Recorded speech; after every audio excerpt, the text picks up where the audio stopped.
2,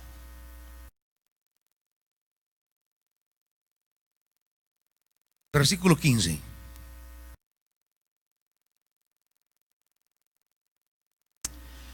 Esther 2:15.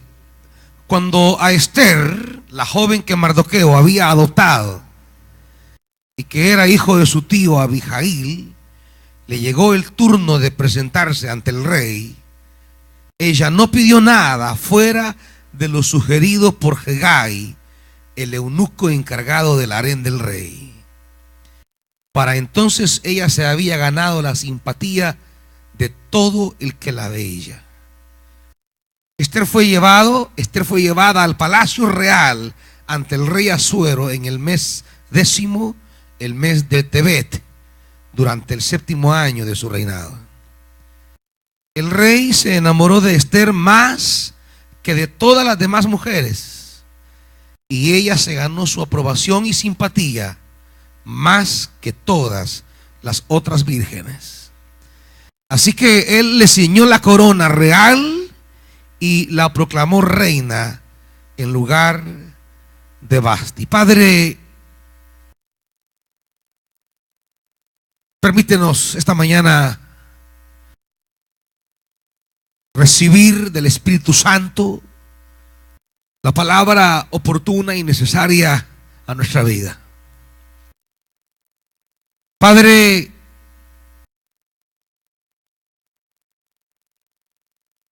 nuestra bendición, nuestro futuro no está en las ventajas con las que nacemos o vivimos. Nuestro futuro está en la buena mano tuya que nos acompaña. Pero cuántas cosas de nuestro pasado atan nuestra vida. ¿Y quién puede mostrarnos y revelarnos y enseñarnos estas verdades sino tu Santo Espíritu solamente? Espíritu Santo, en el nombre de Jesús, cumple en esta hora el ministerio para el cual el Padre te envió. Guiarnos a toda verdad. Háblanos en esta escritura. Te lo pedimos en el nombre de Jesús. Amén. Siéntense, amados hermanitos.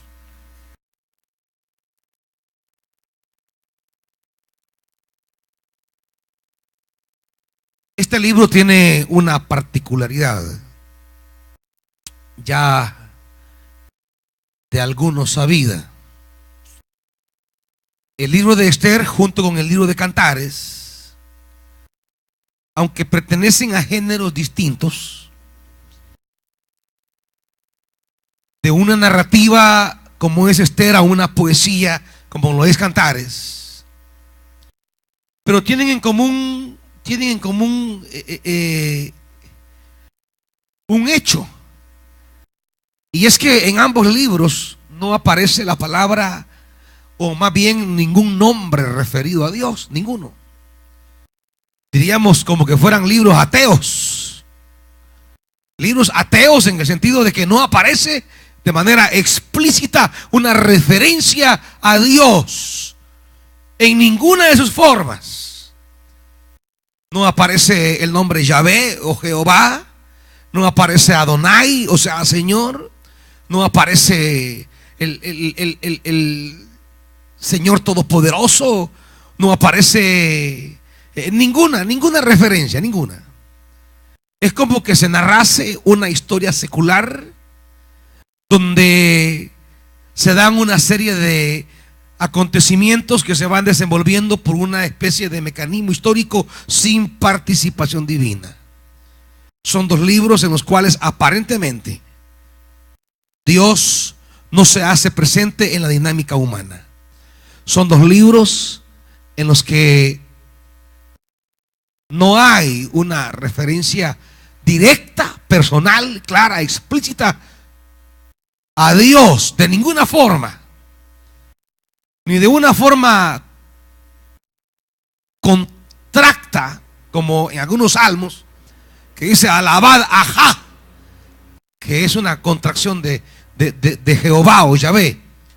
Pero no, Esther como Cantares poseen en común el rasgo literario que no aparece en ninguna de sus formas una referencia directa a Dios. ¿Por qué? ¿Qué pretende el autor de Esther al excluir de manera consciente una referencia directa a Dios de un acontecimiento importante en la vida del pueblo de Israel, como es la liberación del exterminio? En este libro Israel estará al borde del exterminio. Amán, uno de los hombres cercanos al rey, tramará un plan de asesinar a todos los judíos en las 120 provincias del rey Asuero. Todos los judíos que habitan en todas las provincias estarán bajo el decreto del emperador de su destrucción. Estamos hablando de un acontecimiento trascendental en la historia de Israel. Estamos hablando de una realidad que van a enfrentar con día y hora señaladas según el libro, en una fecha específica. Se van a levantar todos los medos y los persas y van a exterminar al pueblo judío. Y el libro de Esther es la manera de cómo Israel es librado de su exterminio. ¿Y por qué no aparecer de manera explícita la palabra de Dios o una referencia directa a Dios en un libro que habla de un acontecimiento liberador trascendental? ¿Por qué no remitir a Dios? ¿Por qué no referirse a Dios en un acontecimiento tan importante como la liberación del exterminio judío a manos del asesor principal del rey Asuero, que es Amán? Y es la trama del libro. La trama del libro es justamente ir desenrollando lentamente ese proceso de liberación, de cómo comienza a gestarse ese mover de destrucción contra Israel, contra los judíos, y de cómo esa iniciativa de destrucción va a devolverse hacia las personas que planificaron la destrucción del pueblo judío. Cómo le revierte a aquellos que pretendieron hacer el daño al pueblo de Dios, cómo les revierte a ellos justamente lo que habían pensado y planificado para los demás. Y ese es, diríamos, el mensaje, la estructura, el desarrollo del libro de Esther. Y tiene dentro de sus emblemáticos actores o sujetos principales de la historia a Mardoqueo y a Esther. Mardoqueo será quien al igual que Noemí, quienes van a cumplir esos papeles que desencadenen procesos de liberación. Será Mardoqueo, así como Noemí con Ruth, serán ellos, y en este caso Mardoqueo, quien dé inicio a toda esta trama. Es Mardoqueo quien maneja, diríamos, los hilos de Esther, y Esther es aquella mujer que será conducida por el tío para cumplir una función importante en el desarrollo del libro. En los pasajes que hemos leído, diríamos que el momento coronario del capítulo 2 que hemos leído, el momento culminante, el momento vértice, es cuando dice el versículo 17 que el rey Asuero, que es el mismo Artajerjes, el que sale en la película de los 300, es el mismo que tenemos aquí en el libro de Esther. Ese que ustedes ven ahí ese se enamoró de Esther. Ustedes vieron la película 300, ¿verdad? Ahí se habla de Jerjes. Ese Jerjes del que habla la Biblia, del que habla la historia, es del que habla el libro de Esther. Ese rey fue el que se enamoró de Esther. Y ese rey es el que dice la palabra, se dejó cautivar, y por eso ella se ganó la aprobación y la simpatía. Y fue ese rey el que le ciñó la corona real y la proclamó reina en lugar de Vasti. La coronación de Esther, diríamos, es en el capítulo 2 como el dato más central, el momento culminante, el momento que corona no solamente el capítulo, sino a la reina Esther misma. Y sobre, diríamos, la coronación de la reina Esther, esta mañana quisiera que la palabra nos pudiese conducir sobre dos hechos relevantes que están en torno a la coronación.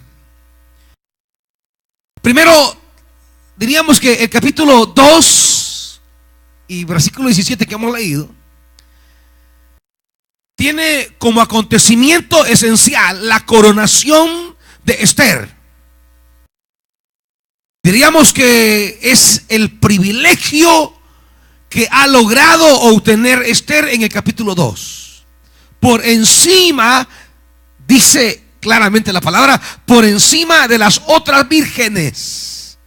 Es decir, en esa competitividad que aparece en el capítulo 2, Esther se presenta como la que ha logrado superar los diversos obstáculos y ha logrado llegar hasta la coronación. Una que llega como aspirante por su belleza, pero que termina siendo la elegida, la coronada, la que se sentará junto al rey en el trono. Ese aspecto esencial de la coronación tiene dos momentos o dos orientaciones. Primero, tiene un pasado y tiene un futuro. Si queremos valorar las cosas con las que Dios quiere coronar nuestra vida, tenemos que entender el pasado de esta coronación y el sentido futuro de esta coronación. La coronación no es un acontecimiento en el aire, desvinculado de los intereses de Dios. Este acontecimiento que parece tan humano, tan pagano, diríamos. Este casi concurso de belleza, porque así nace esto, dice el capítulo 2, versículo 2. Entonces los ayudantes personales del rey hicieron esta propuesta: que se busquen jóvenes vírgenes y hermosas para el rey, que nombre el rey para cada provincia de su reino delegados que reúnan a todas esas jóvenes hermosas en el harén de la ciudadela de Susa, que sean puestas bajo el cuidado de Hegai, el eunuco encargado de las mujeres del rey, y que se les dé un tratamiento de belleza, y que reine en lugar de Vasti la joven que más le guste al rey. Un proceso de selección de una mujer bella va a terminar en una coronación, pero esa coronación tiene un sentido. Pareciera como que estamos ante un acontecimiento vacío de significado espiritual. La ausencia explícita del nombre de Dios en el libro de Esther y el desenlace de una historia a través de métodos o formas que nos parecen tan humanas y carnales, solamente nos hablan de una verdad esencial. A veces Dios no necesita hablar, sino actuar. A veces Dios no necesita que su nombre sea dicho. Más bien necesita acciones que vayan coherentes con su nombre. A veces Dios se va a mover no solo en el ámbito religioso, sino que esencialmente en el ámbito humano Dios está presente. Esther nos quiere enseñar en un primer momento, amados hermanos, que Dios opera en las actividades donde usted cree que como no son cosas de iglesia, Dios no está presente. Allí en la cotidianidad suya, en un trámite que realice o un trabajo que realice, por más humano, por más secular que pueda parecer, puede convertirse en un instrumento de Dios para glorificar su nombre y para bendecir a su pueblo. Estamos hablando que Dios se sabe mover en el ambiente de lo secular, que Dios se sabe mover en las cosas en las que no nos imaginamos. Un concurso de belleza, un proceso de selección de una belleza será lo que lleve a Esther a una coronación y será el instrumento con el cual Dios traerá liberación a Israel. Significa, amados hermanos, que esto de separar las cosas espirituales de las materiales no es conveniente. Dios se mueve en lo espiritual y Dios se mueve en lo material. Dios se mueve en lo religioso, Dios se mueve en lo secular. Dios se mueve en la alabanza de un servicio dominical, como se mueve en un trámite en el cual usted está trabajando, donde usted estudia, donde usted vende. En una venta que usted haga, Dios puede estarse moviendo allí. En algo que aparenta no ser cristiano, en algo que parece no tener ninguna relación con Dios, en algo que no tenga cara de Dios, allí está Dios. Porque no hay ninguna realidad del ser humano donde Dios esté ausente. Dios está presente en cosas que ni siquiera se imaginamos, hermanitos. Por eso no debemos, no debemos dejarnos dominar por las aparentes contradicciones que a nuestra vida traiga la realidad humana. Porque detrás de esas aparentes contradicciones, detrás de esas aparentes cosas negativas y no beneficiosas para nosotros, detrás de eso la mano de Dios siempre está obrando en favor de los que le buscan, siempre. Y ahí entramos al primer aspecto que quiero desarrollar en la palabra esta mañana: la referencia de la coronación al pasado de Esther. Y ese pasado de Esther, dice versículo 5: en la ciudadela de Susa vivía un judío de la tribu de Benjamín. Y comience a reparar en los verbos que describen la historia de Mardoqueo y Esther. Vivía un judío de la tribu de Benjamín llamado Mardoqueo, hijo de Jair, hijo de Simí, hijo de Quis. Uno de los que, hermanitos, ¿cómo? Uno de los capturados. ¿Cómo dice la Reina Valera?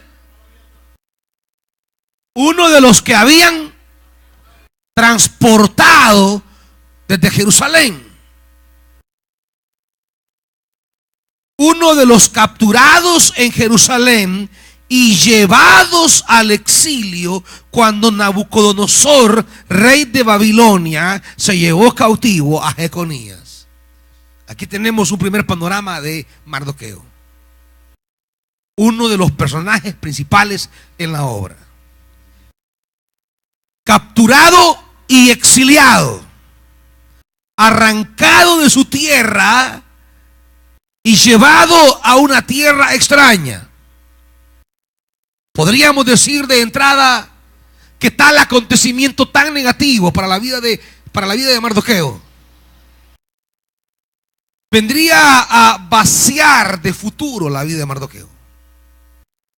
Podríamos decir que alguien que ha sido arrancado de su tierra y llevado a una tierra distinta,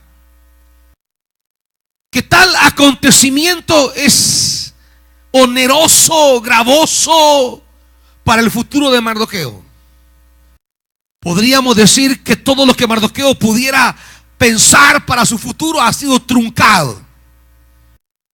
El haber sido sacado de su tierra y llevado a una tierra con unas costumbres, religiones, idiomas y una cantidad de realidades distintas. Podríamos decir que ese desalojo, que ese ser arrancado y llevado a otra tierra era el preámbulo del fracaso futuro de Mardoqueo. Pero otra vez, vuelvo al punto que estábamos mencionando. Dios está aún detrás de esos acontecimientos que sentimos que nos arrancan el futuro. ¿Me están oyendo, hermanos? Detrás de esas realidades que sentimos que nos cortan el futuro, de esos acontecimientos, de esas cosas que nos pasan, de esas cosas que nos suceden, de eso a lo que llamamos tragedia, eso a lo que llamamos desgracia, eso a lo que llamamos, ¿con qué nombres a veces nos referimos a las cosas que vienen a afectar nuestra vida? Eso que llamamos calamidad, perjuicio. Detrás de esas realidades, Dios siempre está presente, hermanos. Detrás de eso que usted siente que le cambió la vida. ¿O usted cree que no le cambió la vida a Mardoqueo cuando fue exiliado? ¿No cree usted que fue un cambio radical? Nabucodonosor captura al rey y se lleva a un grupo de personas consigo, entre ellos a Mardoqueo. Este acontecimiento pudo suponer el acabose del futuro de Mardoqueo. Esto pudo decir, bueno, ahora se lo llevaron preso, ya no hay más sentido, ya no hay más salida, ya no hay más oportunidades. Se han terminado los días buenos para nuestra vida. Sin embargo, amados hermanos, los mejores días para Mardoqueo no habían terminado. Los mejores tiempos para Mardoqueo no está en el versículo 5. Vienen todavía cosas tremendas. Mire el capítulo 10.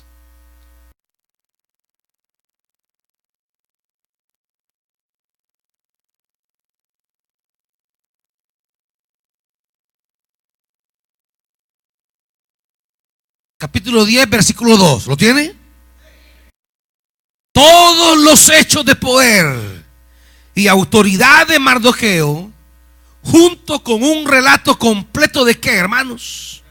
De la grandeza a la cual lo elevó el rey, se hallan registrados en las crónicas de los reyes de Media y Persia.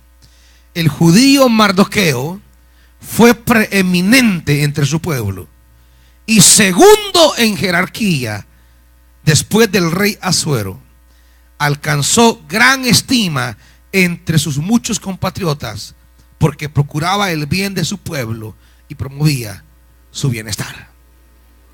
¿Cómo puede alguien que un día llega el ejército babilonio, lo captura, lo amarra y se lo llevan como esclavos, como presos, se los llevan como cualquier animal al exilio? ¿Cómo puede alguien de esa situación altamente calamitosa en ese momento pensar que detrás de ese acontecimiento que le cambia la vida, va a venir después un tiempo glorioso y maravilloso. ¿Cómo es eso? ¿Cómo funciona esto? ¿Cómo se dan estas realidades? Amados hermanos, quizá la hora que nos toca vivir sea como la hora de Mardoqueo, una hora de ataduras, una hora de capturas, una hora de exilios, una hora de ser desarraigados, una hora de ser desalojados, una hora de ser despojados, una hora diríamos, de aparente fracaso y derrota. Y muchos, ante esas realidades adversas, nos desplomamos, nos descontrolamos, volvemos atrás. Muchos ante estas realidades que no queremos, que no entendemos.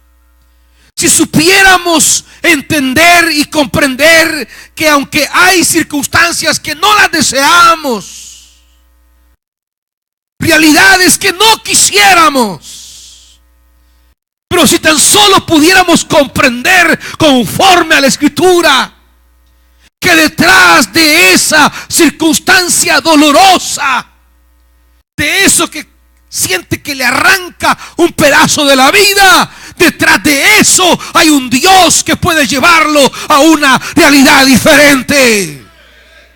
Diga amén, hombre. Como que están muriendo, parecen viejitos, como que ya están postrados en cama, en coma. Amén.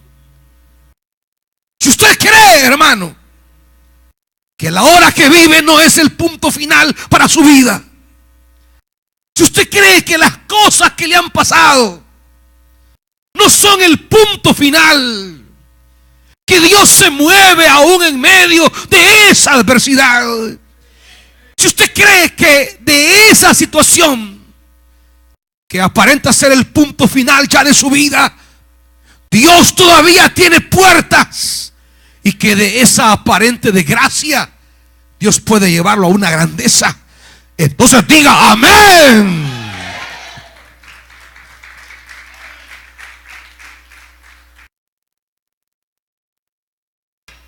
Pero si piensa, ya se acabó mi vida, se fue ella, ya se terminó todo, y usted dice, ya se fue él, se me acabó la vida, hasta aquí llego. Dámele un poquito nada más de monitores, por favor, un poquito. 1, 2, 3, 1, 2, 3. Muy bien. Cuando pasan realidades en nuestra vida y usted cree que esa pérdida es el punto final, entonces sí está perdido usted, hermanito. Pero si usted cree que de esta aparente desgracia nuestro Dios está obrando y solamente es una realidad que me golpea en el momento, porque no son realidades fáciles. Es que si fueran fáciles todos estarían aquí, pero no son fáciles. Muchas cosas que nos golpean son difíciles. Muchas cosas que nos pasan no son sencillas. Muchos ataques que nos ocurren no son sencillos.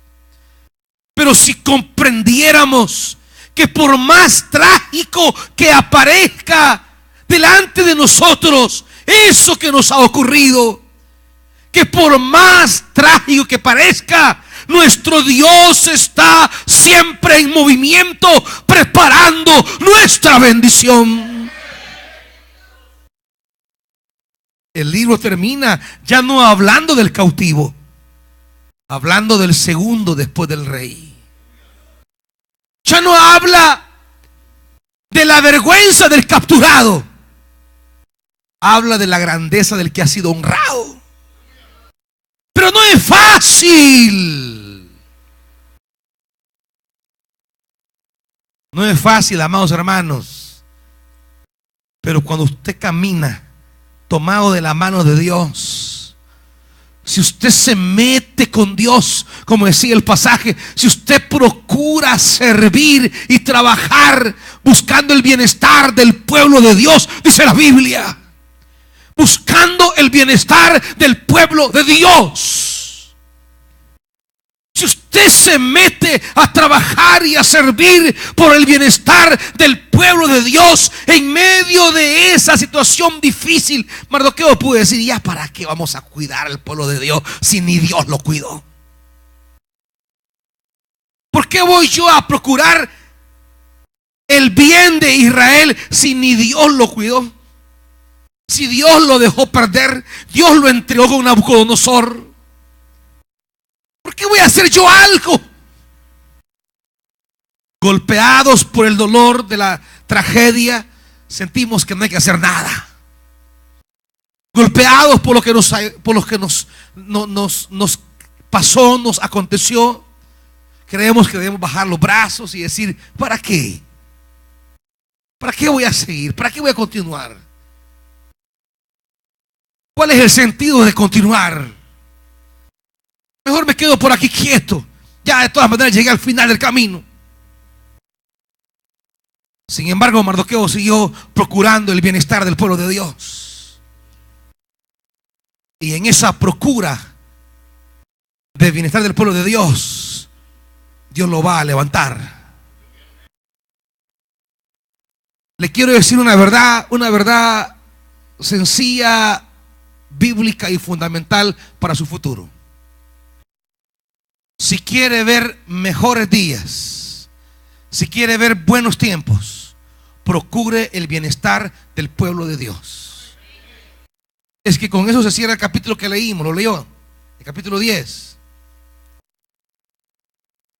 ¿Por qué alcanzó gran estima?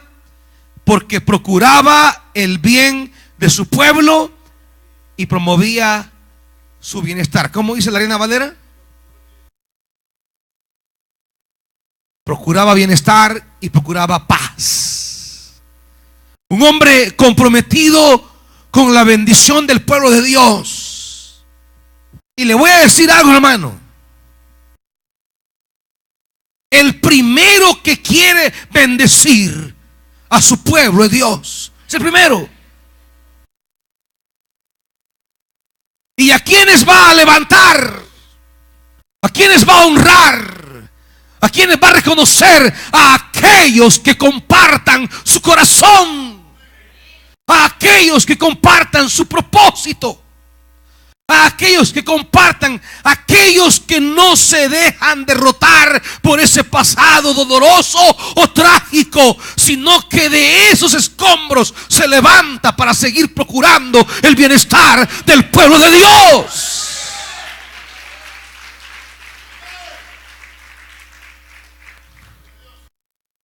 Cualquiera aquí que golpeado por su dolor baja las manos, se queda pasivo mejor.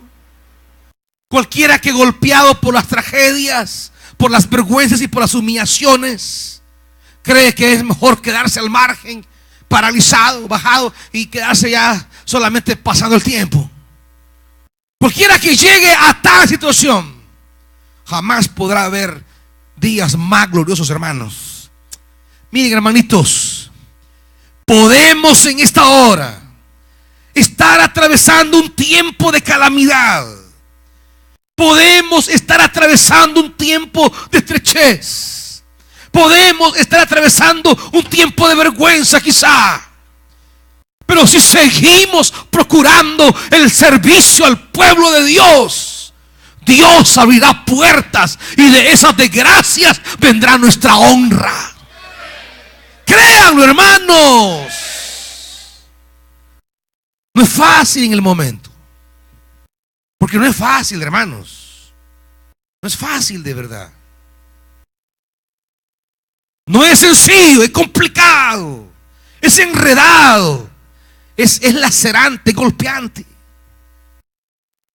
Pero si de esas situaciones adversas somos capaces de vivir la profunda convicción que Dios se sigue moviendo en estas desgracias. Y no solamente Mardoqueo, mire el versículo 7. Mardoqueo tenía una prima llamada Hadasa. Esta joven, conocida también como Esther, a quien había criado porque era huérfana de padre y de madre, tenía una figura atractiva y era muy hermosa. Al morir sus padres, Mardoqueo la adoptó como su hija. El libro no solo habla de Mardoqueo, un capturado y exiliado, alguien arrancado de su tierra tranquila, pacífica, y llevado a una tierra totalmente distinta, pero que termina con una perspectiva de vida completamente diferente. Pero no solamente Mardoqueo, también es Esther. No le ha ido tan bien a Esther. No le ha ido a Esther como quizá ella hubiese querido. ¿Cuántas veces no nos ha ido en la vida como quisiéramos? ¿Cuántas veces hemos perdido relaciones que han sido tal vez para usted muy importantes? ¿Cuántas veces no ha perdido un negocio que era para usted clave?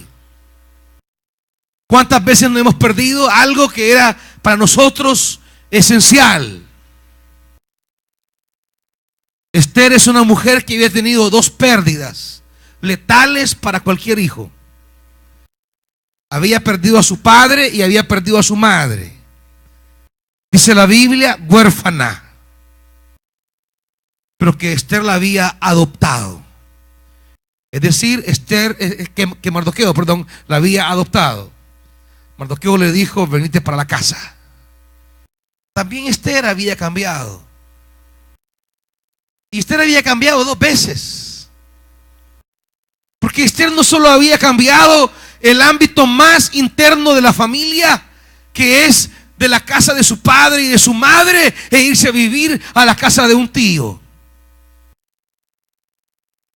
No solamente había cambiado, diríamos, su situación interna particular o muy íntima o familiar, sino que aparte de ello, también ella había cambiado de tierra.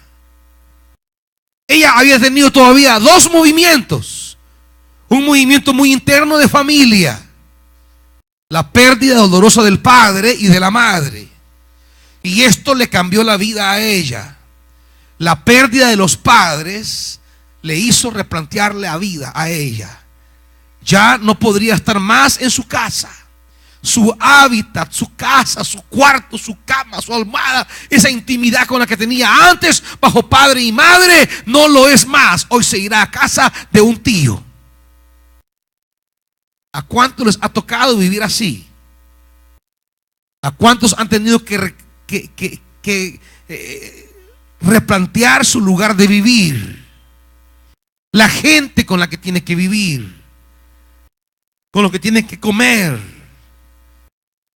las realidades duras por las que pasó en la vida, le replantearon su misma existencia familiar. Cualquiera dice, yo no tengo en realidad futuro, yo vivo de arrimada con unos tíos. A mí me recogió mi abuela. Yo tenía un padrino que me llevó a vivir. A mí un vecino me dio chance de donde vivir. ¿Y cuántos amparados, diríamos, en ese pasado, nos quedamos clavados en eso que sentimos, nos marcó, nos señaló, eso que nos amarró? Y cuántas veces las desventajas que tuvimos en la niñez se van convirtiendo en amarras, cadenas que no nos dejan visualizar un futuro. Esther podría ser huérfana, pero llegó a ser reina. Pudo perder padre y madre. Pudo vivir con el tío quizás allí adoptada o arrimada, si usted quiere. Pero un día llegó a ser la reina. ¿De qué estamos hablando, hermanos?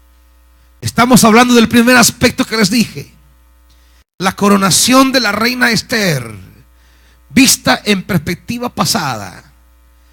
La coronación no es el resultado de cosas agradables que le pasaron a ellos en el pasado. La coronación no es parte de una cadena de acontecimientos positivos. La coronación no es el resultado de una unión de experiencias agradables. Lo que han tenido que pasar para llegar aquí ha sido que fueron capturados, fueron llevados al exilio, perdieron a padre y madre, cambiaron su lugar de vivienda, aparecieron circunstancias trágicas en su vida. ¿Qué quiero decir entonces? Que las desventajas y las desgracias que han ocurrido en nuestro pasado no tienen por qué determinar mi realidad presente ni lo que Dios hará en mi futuro. Digan amén, hombre. Las cosas que nos han ocurrido, aún los errores que hemos cometido, aún las fallas que han sido parte de nuestras decisiones,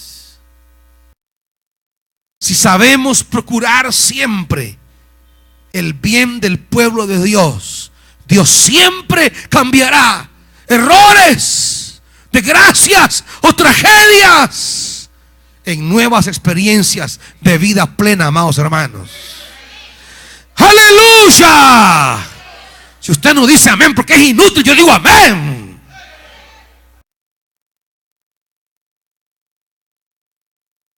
Yo sí digo amén, hermanitos. Yo sí digo amén porque cuando miramos nuestra historia personal, cuando miramos el caminar de nuestra vida, solo podemos ver que Dios estaba haciendo cosas detrás de todo eso que nos parecía contrario. Solo podemos ver que detrás de todo eso que era tragedia, contrariedad, que parecían vientos contrarios a nuestro caminar, detrás de todo eso Dios estaba preparando una coronación. Su orfandad no es el punto final de la historia. Viene una coronación. Quedar huérfanos y exiliados no es la realidad de Dios.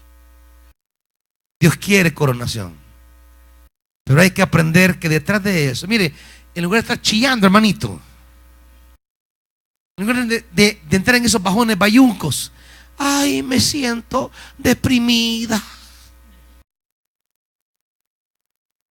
ay, me siento, qué vida más desgraciada, quisiera matarme, quisiera morir. Mátese de un solo, pues, y deje de quitarle el aire a los niños. Ay, que quisiera que me tragara la tierra. En lugar de decir eso, ¿por qué no dice: han pasado cosas adversas a mi vida, pero yo sé que si procuro el bien del pueblo de Dios, yo sé que si siempre ando pensando en el pueblo de Dios, yo sé que si siempre ando pensando en la obra de Dios, yo sé que Dios me levantará y me coronará.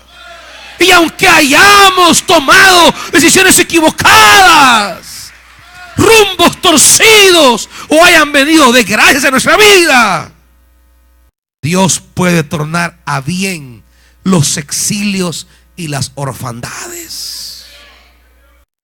¿Están oyendo, hermanitos? Los exilios las orfandades, las viudeces no tienen por qué determinar nuestro futuro. Nuestro futuro lo determina el Señor.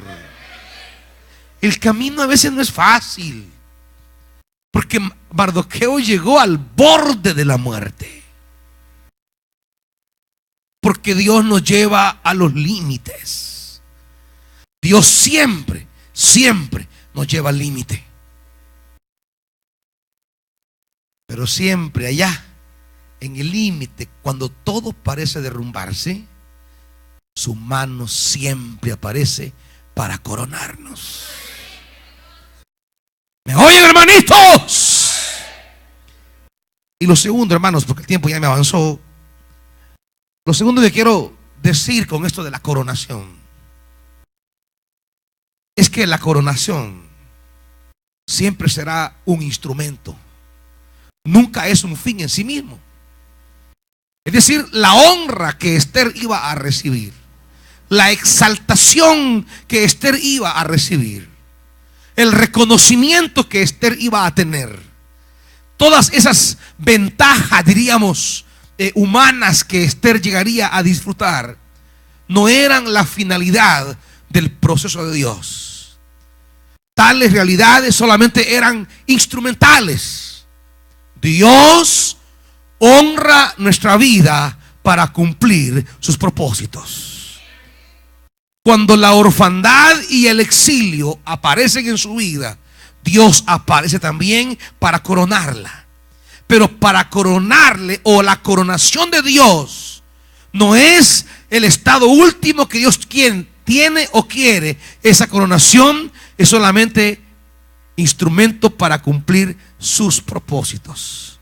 Dios siempre está pensando en su pueblo, siempre. Dios siempre está pensando en su pueblo. Y va a coronar y a bendecir a aquellos que estén pensando en su pueblo. Y termino aquí en el capítulo 4.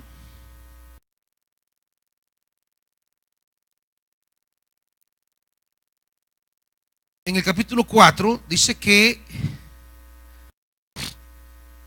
Mardoqueo, versículo 1, se enteró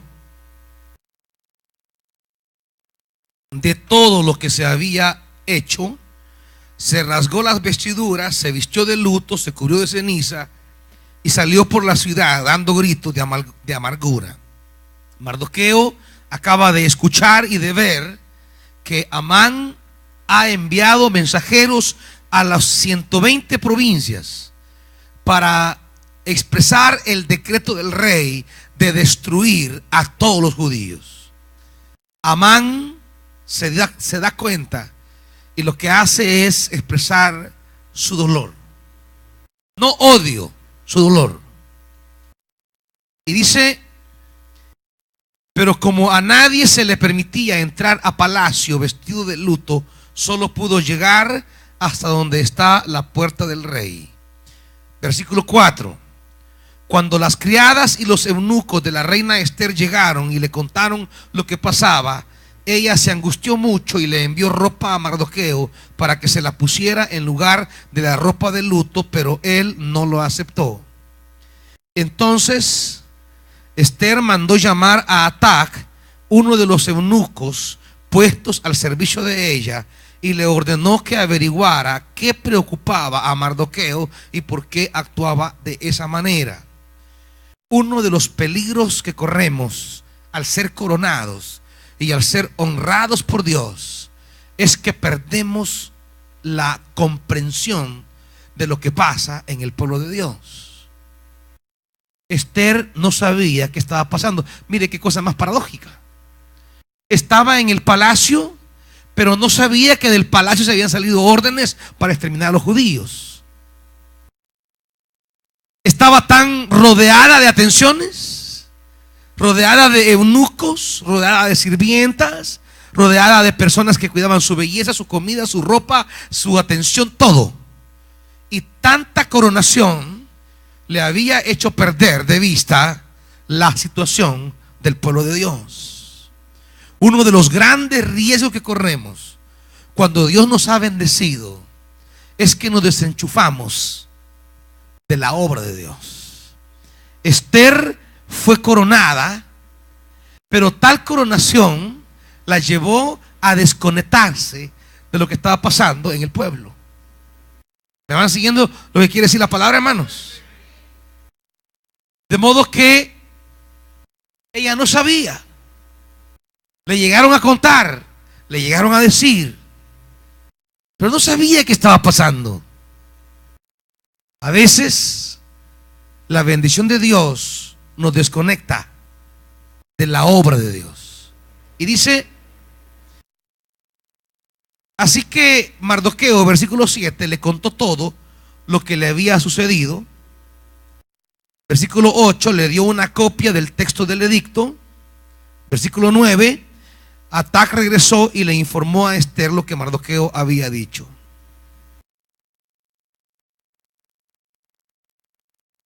Versículo, Esther le dice en resumen, versículo 10, 11, Esther lo que le dice en pocas palabras, en el 10 y en el 11 es: Mardoqueo, yo no puedo hacer nada.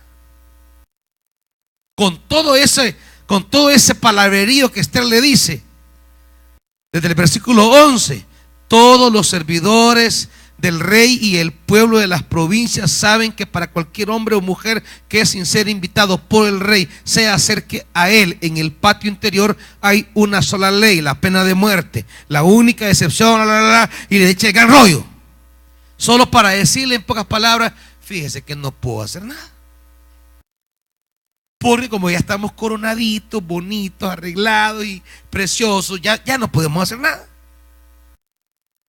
Y le echó todo un gran rollo a Mardoqueo, justificando y apelando. Y usted dice: no, fíjese que yo ya no puedo ir a servir, porque mire, le voy a contar cómo estoy. Todo el gran casacón solo para decir: no puedo. Pero todo ese casacón, hermano, es cuando la coronación nos desenchufa de la obra de Dios. Y Mardoqueo, después de oír el gran casacón de Esther, le dice, versículo 12, cuando Mardoqueo se enteró de lo que había dicho Esther, mandó a decirle: no te imagines que por estar en la casa del rey serás la única que escape con vida de entre todos los judíos. ¿Qué le quiere decir Mardoqueo? Una cosa bien sencilla: no creas que estar disfrutando de la coronación es garantía de perpetuidad. O sea, no creas que la bendición que tenés es para siempre. No creas que el trabajo que has recibido, que el negocio que tienes, que la salud que posees es garantía que eso es para siempre. Porque a veces, como Esther apelaba a que no podía, y no podía porque la reina no tiene la autoridad de entrar al rey así por así. Y lo que Mardoqueo le quiere decir es: no creas que tu condición te va a librar de la verdadera desgracia. En otras palabras, hermanito, no crea que la estabilidad que tiene en su trabajo, razón por la cual se ha desencadenado de la obra de Dios, lo va a guardar del día en que venga una desgracia. Su trabajo, ni su negocio, ni su marido, ni su tío, ni su primo, ni su padrino lo va a guardar del día de la desgracia. Del día de la desgracia no nos guarda nadie, solo Dios. ¿Me está viendo? Del día de la calamidad, o del día de lo que ocurra, o del día de la adversidad, no será su trabajo quien lo cuide. Será el Señor.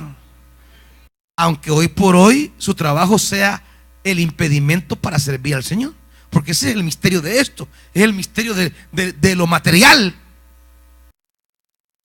que llega a ser parte de nuestra vida, llega a ser el obstáculo para servir a Dios, y llega a ser el objeto de nuestra confianza, de saber que vamos a estar seguros porque tenemos esto.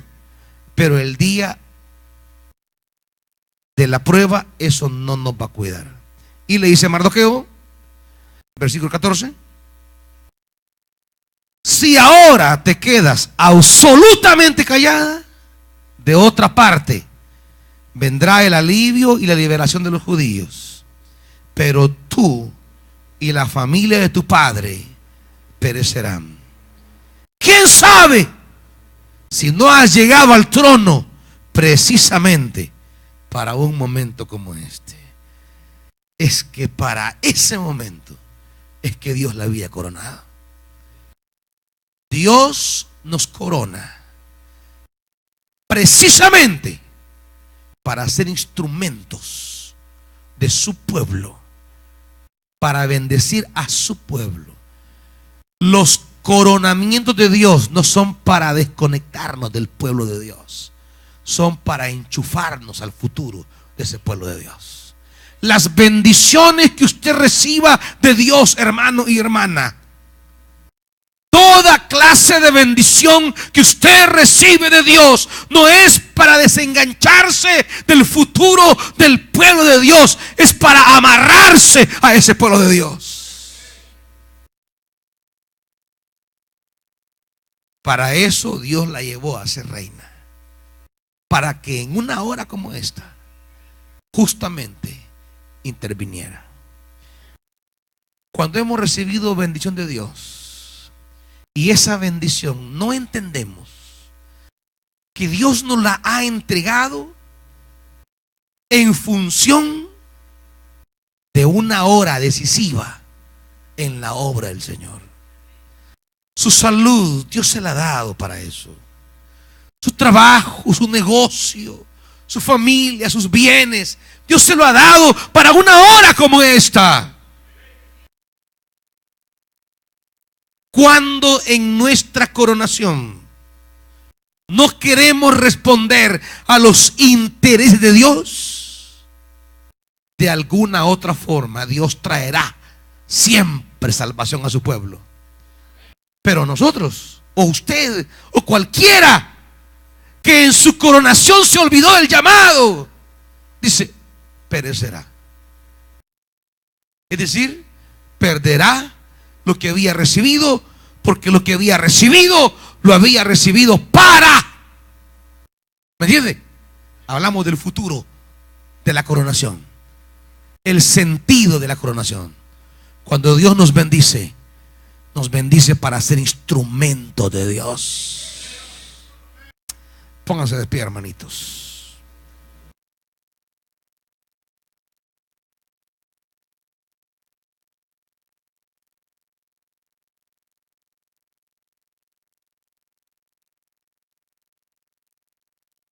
Las cosas más duras que nos hayan pasado en la vida no tienen por qué determinar lo que viene adelante. Exilio, orfandad no son los que van a definir nuestra vida.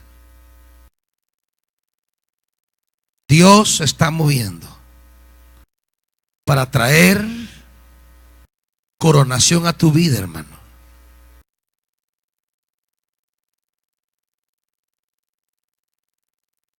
Hermana, ¿acaso crees que Dios ignora tu dolor?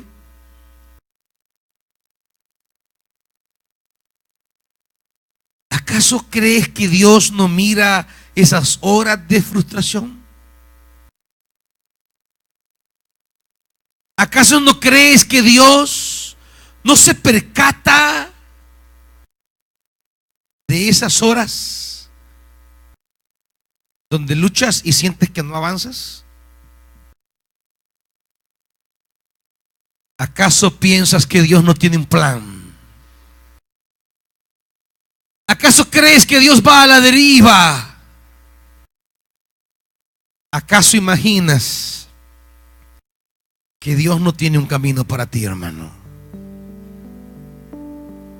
¿Acaso piensas, joven, que Dios se ha olvidado de ti? Puede haber exilio y orfandad ahora, estrechez, limitación o escasez, privación, enfermedad o necesidad. Mas tu Dios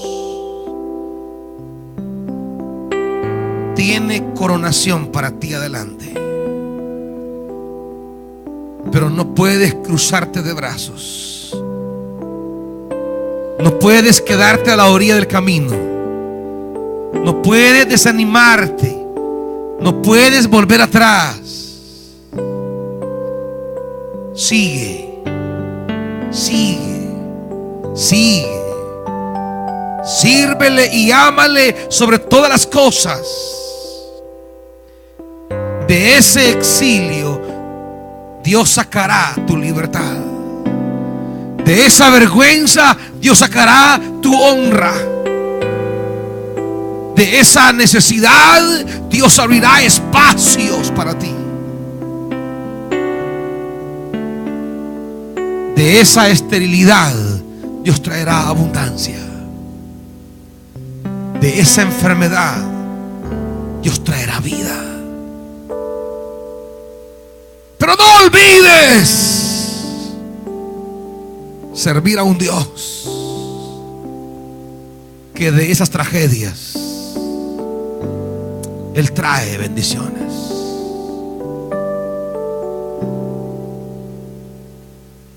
Si en esta hora alguien quiere entregarle su vida al Señor,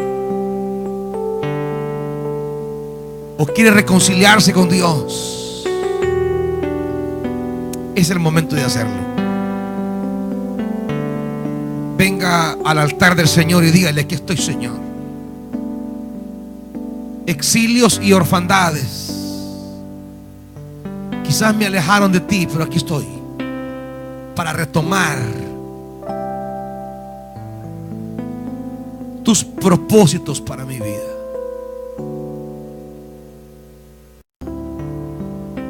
Si alguien quiere reconciliarse con Dios, venga ahora rápido y dígale: aquí estoy, Señor, para tomar el camino de mi coronación.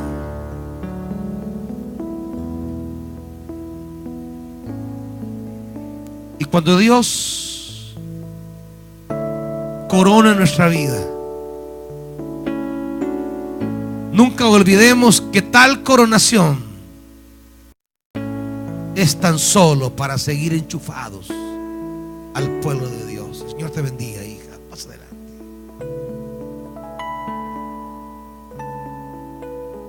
Alguien más.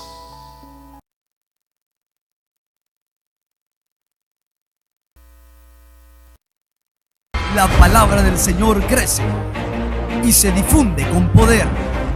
Ministerios Betania, Espíritu, Palabra y Misión presenta su programa Buenas Nuevas para el Mundo, lunes, martes, jueves y viernes a partir de las 8 de la noche por Canal 50.